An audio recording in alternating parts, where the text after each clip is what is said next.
अस्सलामुअलैकुम वरहमतुल्लाहि वबरकातुहू। मोहतरम भाइयों, बुज़ुर्गों, दोस्तों, फ़िलहाल मैं सफ़र पे हूँ, लेकिन लाइव मजलिस से मुताल्लिक़ एक बात मुझे रात में भी बतानी थी और उसके ताल्लुक़ से ख़ास तौर पे मुझे वीडियो अपने चैनल पे अपलोड करना था।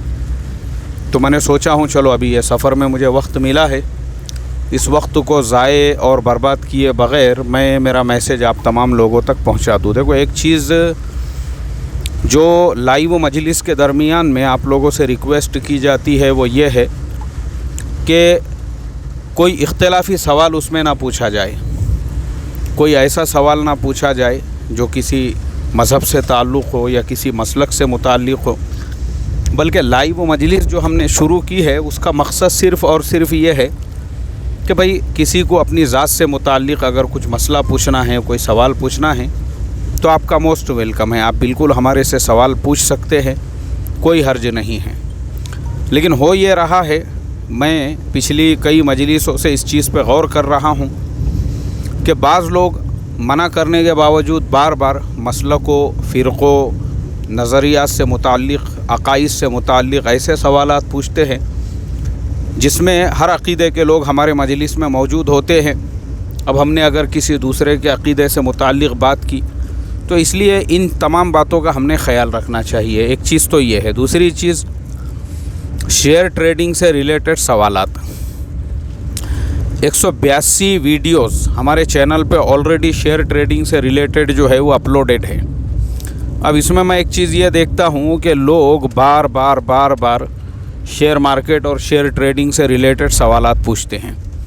हालांकि शेयर ट्रेडिंग से रिलेटेड हर सवाल का जवाब हमारे चैनल के ऊपर ऑलरेडी आपको मिलेगा, चाहे वो कैश मार्केट की ट्रेडिंग हो, हलाल ट्रेडिंग हो, इंट्राडे से मुताल्लिक़ हो, फ्यूचर हो, ऑप्शन ट्रेडिंग हो, ये सब टॉपिक्स के ऊपर, फॉरेक्स ट्रेडिंग है, कमोडिटी मार्केट है, इन सब के ऊपर ऑलरेडी हम 4-4, 5-5 वीडियोज़ अपलोड कर चुके हैं। उससे ज़्यादा वीडियोज़ मुझे लगता मैंने अपलोड किया हुआ होगा। आप सोच सकते हैं बहुत से लोगों के ऐसे ही रिलेटेड जो सवालात थे, तो उनको जवाबात देने के लिए जो वीडियोज़ हमने बनाए थे, तो वो सारे के सारे वीडियोज़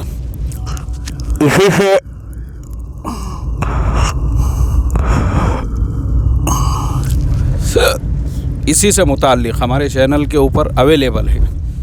तो इसके लिए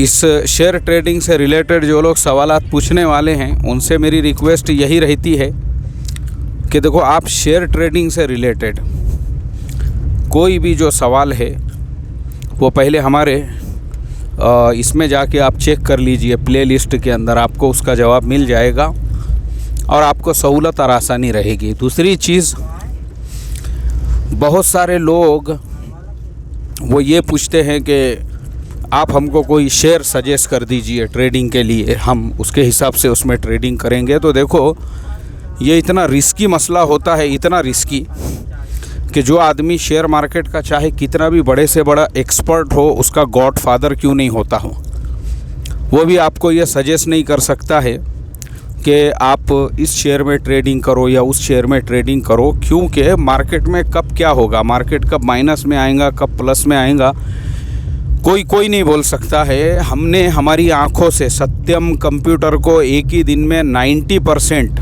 टूटते हुए देखा है, हमारी आंखों से लाइव। तो इस वजह से डर लगता है हर आदमी को, हर जो मार्केट के लाइन से यानी किसी को भी कोई भी शेयर सजेस्ट करने से। अब जैसे पिछले मंडे की मिसाल है, यानी मैं समझता हूँ अभी तो एक हफ़्ता भी नहीं हुआ, पिछले मंडे को ही अदानी ग्रुप के पूरे शेयर लोअर सर्किट पे थे, तमाम के तमाम शेयर्स। किसी को कुछ पता नहीं था कि मंडे मार्केट ओपनिंग में क्या होगा। 20%, उससे ज़्यादा परसेंट। आप सोच सकते हैं ना कि इतना ज़्यादा लॉस हुआ एक ही दिन में, जो है तकरीबन 55,000 करोड़ रुपये का नुकसान हुआ। 55,000 करोड़, तो आप सोच सकते हैं उसमें कितने लोगों को कितना नुकसान हुआ होगा। तो इसके लिए ये आपकी अपनी रिस्पॉन्सिबिलिटी होती है, अपनी ज़िम्मेदारी होती है कि भाई आप ख़ुद जो है किसी शेयर के ऊपर रिसर्च करें, उसके ऊपर तहक़ीक़ करें, आप ख़ुद उसको बाय करें। आप ख़ुद जो है, जैसा मैंने आपको बताया हूँ कि मेरे भी जो शेयर्स है, मैंने 2-2 महीने बाद शेयर्स के ऊपर रिसर्च किया हुआ हूँ। अब मैं उसके बारे में कॉन्फिडेंट हूँ, लेकिन मैं आपको सजेस्ट नहीं कर सकता, क्योंकि हो सकता है अभी जैसे अदानी के बारे में किसी ने सोचा भी नहीं था मंडे को क्या होगा। अब अगर एक आधे ने फ्राइडे को उनको अगर सजेस्ट किया हुआ होगा कि भाई अदानी को बाय करो बोल के, अदानी ग्रुप के शेयर्स को, आप सोचो मंडे को उसको लोगों ने कितनी गालियां दिए हुए होंगे। तो ऐसे सारे प्रॉब्लम्स होते हैं शेयर मार्केट में, कोई भरोसा नहीं है कब किस मोमेंट में किस कंपनी के बारे में क्या न्यूज़ आ जाएंगी, क्या ख़बर आ जाएंगी और कब जो है क्या हो जाएगा। तो इसके लिए मेरी आप सब लोगों से रिक्वेस्ट और दरख्वास्त है, आप अपना रिसर्च करो, तहक़ीक़ करो, और अगर आपको शेयर मार्केट में ट्रेडिंग नहीं आती है तो पहले सिर्फ 10,000 से शुरुआत करो। 10,000 रुपये इन्वेस्ट करो और 6 महीने तक सीखो। पहले 15 दिन में ही अपने आप को हर्षद मेहता मत समझो, क्योंकि अक्सर शेयर मार्केट में फ़ेल होने वाले जो लोग होते हैं उनका एक सबसे बड़ा प्रॉब्लम यही होता है कि पहले तो सब लोगों से पूछते हो अब मैं क्या करूं, अब मैं क्या करूं, अब मैं क्या करूं। फिर थोड़ा बहुत उनको ट्रेडिंग आ गई, 15 दिन हो गए तो फिर उसको लगता है बस अब मेरे को तो, मैं तो एक्सपर्ट बन गया मार्केट का, अब तो क्या है, अब मैं हर्षद मेहता को भी पीछे छोड़ सकता हूँ। तो ऐसा मत समझो अपने आप को। मार्केट का जो गॉड फादर है वो भी अपने आप को जो है एक तालिब इल्म समझता है। तो ये समझ के आप काम करो। और तो ये सब चीज़ों पे अगर आप ध्यान दोगे, गौर करोगे इंशाअल्लाह, तो मैं समझता हूँ आपको किसी से पूछने की ज़रूरत नहीं पड़ेगी कौन सा शेयर बाय करना है, कौन सा सेल करना है। आपको कुछ सारे मूवमेंट्स समझ में आ जाएंगे, कब क्या करना है, कब क्या नहीं करना है। तो इसके लिए हमारी जो लाइव मजलिस है, आप तमाम लोगों से मैं यही रिक्वेस्ट और दरख्वास्त करूँगा, मजलिस के आदाब का हम पूरा ख्याल रखें। एक आदमी एक सवाल आपने पूछ लिए, अब दूसरों को ज़रा मौका दे, क्योंकि एक ही आदमी 5-5, 10-10 सवाल पूछ रहा है, ये मजलिस के आदाब के ख़िलाफ़ है। देखो, इसको बेसिक एटिकेट्स कहते हैं। जो बेसिक आदाब होते हैं ना, बेसिक जिसे मैनर्स कहते हैं, ये हम लोगों में होना बहुत ज़रूरी है और हमारे अंदर बहुत कमी है इस चीज़ की। एक बात याद रखो, बहुत कमी है हम लोगों में। किसी को कॉल करना है तो बात करने का हमारा तरीक़ा कैसा होना चाहिए, हम अगर पहले किसी को कॉल कर रहे हैं तो हमने अपना इंट्रोडक्शन कैसे देना चाहिए, हमको अगर किसी का कॉल आया तो हमने उससे कैसी बात करना चाहिए, इनको सबको कहते हैं बेसिक एटिकेट्स, मैनर्स। ये हमारे अंदर होना चाहिए।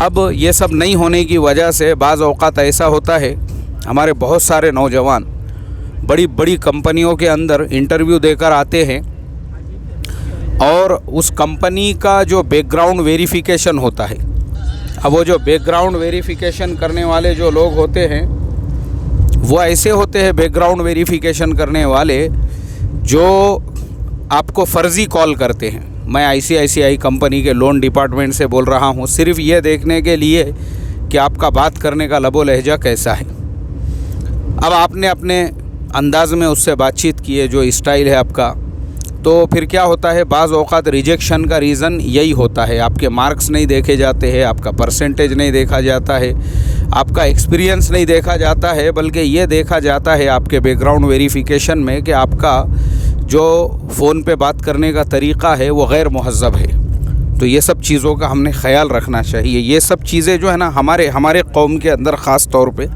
क्योंकि लोग अक्सर मुझे फ़ोन करते हैं मसाइल वग़ैरह को पूछने से मुताल्लिक़ ना, तो तजुर्बा है, मेरा तजुर्बा है, मैंने इसके ऊपर पहले भी सोचा था।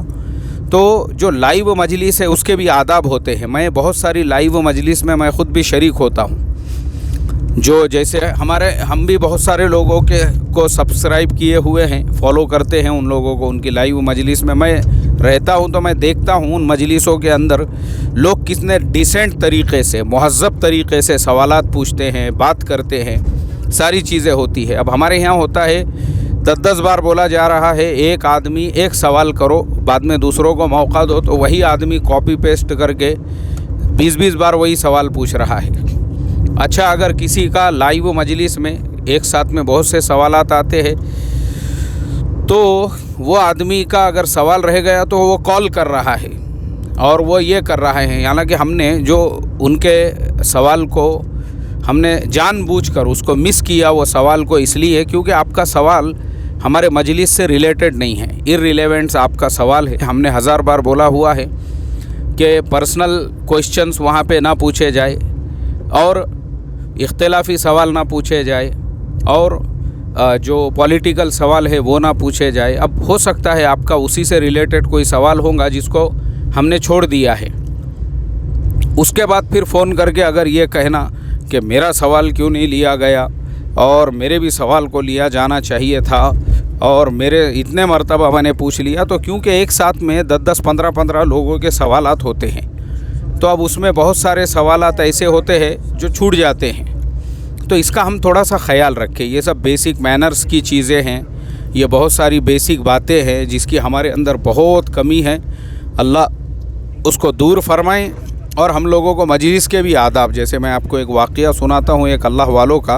हज़रत थानवी रहमतुल्लाह अलैह की किताब में मैंने ये पढ़ा हूँ कि एक अल्लाह वालों की इयादत के लिए एक साहब पहुँचे और वो बीमार थे, आराम करना चाहते थे, लेकिन वो साहब जो वहाँ पे बैठ गए और उन्होंने अपने दास्तानों की किताब पूरी खोल के रख दी है और वो उठने को और जाने को तैयार ही नहीं, जिससे जो मरीज़ थे वो बेचारों को दिक्कत होने लगी, क्योंकि मरीज़ के बहुत सारे प्रॉब्लम्स होते हैं। अब उन्होंने कहा उठते उठते इयादत के वक्त में, बोले हज़रत कुछ नसीहत फरमा दीजिए।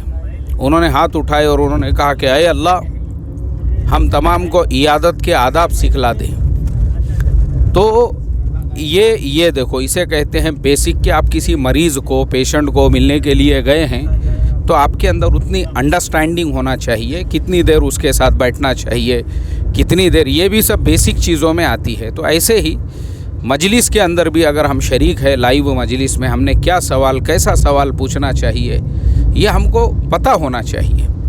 और जो मजलिस का जो आदमी मजलिस ले रहा है वो बार बार जब हमसे कह रहा है कि इख्तिलाफ़ी सवाल ना पूछे जाए, मसलकी सवाल ना पूछे जाए, पॉलिटिकल सवाल ना पूछे जाए, किसी की ताल्लुक़ से पर्सनल सवाल ना पूछे जाए, बल्कि आपका अपनी ज़ात से मुताल्लिक़ क्या सवाल है वो आप पूछें, तो ये होना चाहिए हमारे अंदर ये बातें। अगर ये हमारे अंदर ये बातें नहीं हैं तो फिर ये इस बात का सिंबल, इस बात का निशानी है, इस बात की अलामत है। ये हम लाइफ में कुछ नहीं कर सकते, हम कुछ भी नहीं कर सकते, क्योंकि एक फेल आदमी की ये सारी अलामतें और निशानियां होती है।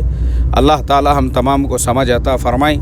चलिए, आप तमाम से इजाज़त चाहता हूँ, दुआ फ़रमाएँ अल्लाह मेरे सफ़र में भी आसानियाँ फ़रमाएँ और सफ़र जो है सहूलत और आफ़ियत के साथ अल्लाह ताला पूरा करा दे। अस्सलामु अलैकुम व रहमतुल्लाहि व बरकातुहू।